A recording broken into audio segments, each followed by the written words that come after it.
अब हम लोग सॉल्व करने वाले हैं second equation of motion, that is s equals to u t plus half a t square.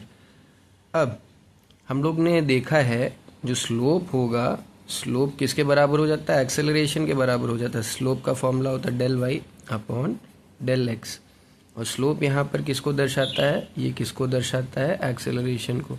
Acceleration किसके बराबर हो जाएगा? सी डी, क्योंकि ये v माइनस यू का क्या है? डिफरेंस है, चेंज है, डिवाइडेड बाई टी। इसको क्या मान लेंगे हम लोग? इक्वेशन 1। हम लोग ने पिछले बार भी इसको इसी से निकाला था, v minus u equals to t. C D का वैल्यू पुट करके हम लोग ने एक्सेलरेशन निकाला था। अच्छा, अब जो है सी डी की जगह क्या हो जाएगा? A T. सी डी की जगह क्या लिख सकता हूँ मैं? ए टी को। इसको मैं मान लेता हूँ इक्वेशन नंबर 2। तो डिस्प्लेसमेंट को निकालने के लिए क्या करूँगा मैं? ये जो नीचे वाला जो रेक्टेंगल है और ये जो पूरा ट्रायंगल है, इसको क्या कर दूंगा मैं? जोड़ दूंगा। तो S equals to area of rectangle, area of triangle plus area of rectangle. ठीक है, तो एरिया ऑफ ट्रायंगल निकालते हैं, तो उसका फॉर्मूला होता है half into base into height. ठीक, तो इसका बेस कितना हो जाएगा? बेस हो जाएगा इसका हाफ, बेस हो जाएगा इस ट्रायंगल का ए D into height.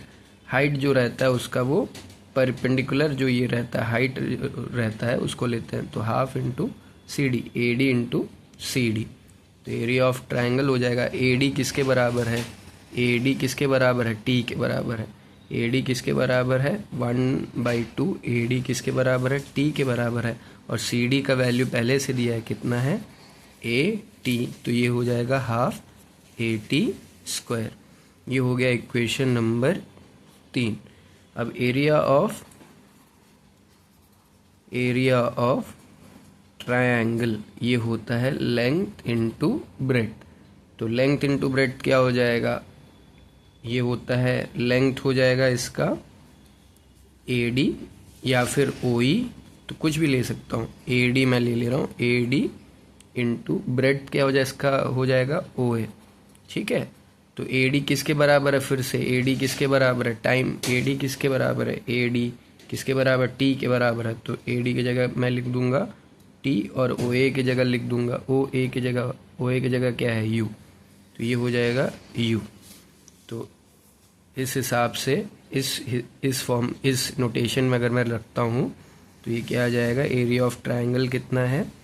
Half a t square plus U T.